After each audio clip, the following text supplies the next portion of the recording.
तो दो देश के थियरी का सिस्टम लाया गया कि दो देश बनाए जाएंगे, लेकिन एक एक करके 45 और आधा आधा के हिस्से पे देश बनाने की बात चली थी। लेकिन आज जब आधे आधे की बात की गई थी तो आज पूरे 20 से 25% हिस्से पे केवल इजराइल फिलिस्तीन का कब्जा रह गया है। और धीरे धीरे करके इसी तरह एक एक बार हमला करके फिर इजराइल उनकी जमीनों पे कब्जा करते जा रहा है और अपना शहर बसाते जा रहा है। उसी के कड़ी में गाजा पर हमला किया जा रहा है।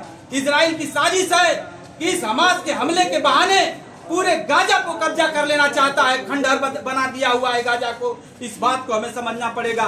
पूरी दुनिया के लोग खड़े 120 देश तो अविश्वास प्रस्ताव में थे, लेकिन हमारा देश, जब हमारे देश की नीतियां रही हैं, हम जब गुटनिरपेक्ष राष्ट्र का अध्यक्ष हुआ करते थे, नेतृत्व किया करते थे, उस दौर में हमारा सबसे मधुर संबंध हमारे यासिर अराफात थे, वहां पे उनका संबंध था भारत से। और हमेशा हम फिलिस्तीन के साथ खड़ा रहते थे शांति बहाली के और शांति के पक्ष में। लेकिन हमारे देश के वर्तमान शासक जो वर्तमान सत्ता में बैठे हुए हैं, बिना देर किए उन्होंने इजराइल का समर्थन किया और पूरी दुनिया में भारत की थू की गई। और जब उन्होंने देखा कि नहीं पूरे देश दुनिया में भारत की थू हो रही है, तो उन्होंने एक ट्वीट किया कि नहीं, हम अभी बीच का रास्ता अपना रहे हैं, कुछ राशन भेज दिए, कुछ रसद भेज दिए। लेकिन विदेश मंत्रालय सीधे फिलिस्तीन के पक्ष में हमारा प्रस्ताव पास करता है, फिलिस्तीन के पक्ष में बात करता है। तो हमारा देश अभी ढुलमुल बना हुआ है, इस बात को हमें समझना पड़ेगा। लेकिन साथियों, दुनिया के नागरिकों के साथ साथ हमारे देश के नागरिक भी फिलिस्तीनी जनता के साथ खड़ी है।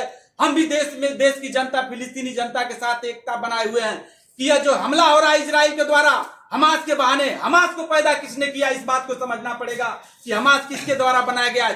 कहा जाता है कि इजराइल दुनिया का सबसे सुरक्षित इलेक्ट्रॉनिक व्यवस्था का देश है। वहां कबूतर यानी चिड़िया पर नहीं मार सकता, कहा जाता है उसकी सुरक्षा के भेद नहीं सकता।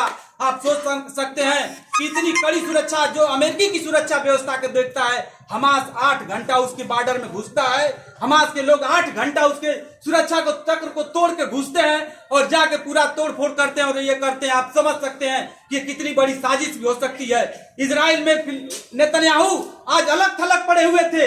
इजराइल में उनके खिलाफ घोर प्रदर्शन हो रहा था कि यह देश का सबसे खराब नेता उसको हटाया जाए। वहां के नागरिक, वहां के सैनिक, वहां के साहित्यकार, वहां के सारे बुद्धिजीवी उसके नेतन्याहू के खिलाफ थे और उनके खिलाफ प्रदर्शन हो रहा था। अपनी सत्ता को मजबूत करने के लिए नेतन्याहू चाहते हैं कि यह लड़ाई ज्यादा दिन तक चले, जबकि यह उतनी बड़ी लड़ाई जाने लायक नहीं है। सारी दुनिया के लोग बात कर रहे हैं कि नहीं, युद्ध रोका जाए, ज्यादा बच्चे आता है, महिलाएं बच्चे हताहत हो रहे हैं। लेकिन उनका हमला देखिए कहाँ हो रहा है, हॉस्पिटलों पे, जहां महिलाएं और बच्चे शरण कैंपों पे हमला किया जा रहा है। कल का इजराइल ने कहा है कि गाजा पे जितने अस्पताल हैं सबको खाली कर दिया जाए, सब उसमें से निकल जाएं और हम उस पर हमला करेंगे। सिर्फ इसलिए वो कह रहा है कि वहां पे हमास के लोग अंडर टनल बना के रुके हुए हैं और यह टनल के बहाने, हमास के टनल के बहाने वो शरणार्थियों को और अस्पतालों को नष्ट करना चाहता है। इस बात को हमें समझना पड़ेगा साथियों। आज दुनिया में मानवता पर सबसे बड़ा हमला इजराइल द्वारा किया जा रहा है, जिसमें अमेरिका शामिल है। इसके हम लोग निंदा करते हैं। साथ ही साथ जो 8 हमारे भारतीय पूर्व नौसैनिक जिनको कतर में फांसी की सजा सुना दी गई है, हमारे देश के शासक कहते थे कि एक फोन पे युद्ध रूस और यूक्रेन की लड़ाई रुक जाती है। हम चाहते हैं कि हमारे देश के प्रधानमंत्री कतर के राष्ट्राध्यक्ष और कतर के शासकों से बात करें और जो हमारे सैनिक, जो 8 हमारे पूर्व सैनिक है जिनको फांसी की सजा दी गई है, उनको सकुशल वहां से लाने की बात भी हो। इस बात पे भी हमें कहना है कि आप कहते हैं कि हम विश्व गुरु बनना चाहते हैं। आज पूरी दुनिया में 8000 के आसपास भारतीय नागरिक विदेशों की जेलों में अभी सजा काट रहे हैं, यहाँ तक कि फांसी की सजा। आप समझ सकते हैं कि पाकिस्तानी जेल में जिनको सबसे ज्यादा इन्होंने हाईलाइट किया, आज भी वो अभी वहीं जेलों में है। तो ये केवल मुंह से कहना कि विश्व गुरु हम बनना चाह रहे हैं, यह चेहरा भी बेनकाब हो रहा है। इसलिए साथियों, हमें यह बात समझना होगा।